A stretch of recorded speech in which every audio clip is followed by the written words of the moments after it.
I-dismiss dahil walang merito. Ito ang komento ng kampo ni Vice President Sara Duterte na isinumite sa Korte Suprema kaugnay ng motion for reconsideration ng Kamara matapos ideklarang unconstitutional ang articles of impeachment laban sa pangalawang Pangulo.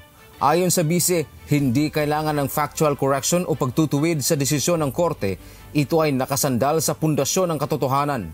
Sa motion ng House of Representatives, sinabi nitong nararapat na ituwid ang factual misunderstanding na inilatag ng Supreme Court sa kanilang desisyon tulad ng hindi napagbotohan sa plenaryo ang ika-4 na impeachment complaint na naipadala sa Senado.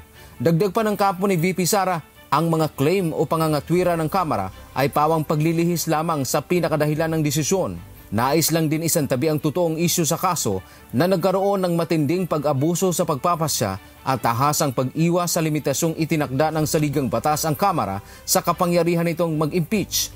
Una nang sinabi ng abogado ni VP Duterte na hindi na sila magpapaunlak ng panayam hinggil sa isinumite nilang komento dahil sa sub-judice rule at paggalang sa judicial process. Dante Amento, UNTV, News and Rescue. Diyos ang aming sandigan, serbisyo publiko ang aming pinahahalagahan.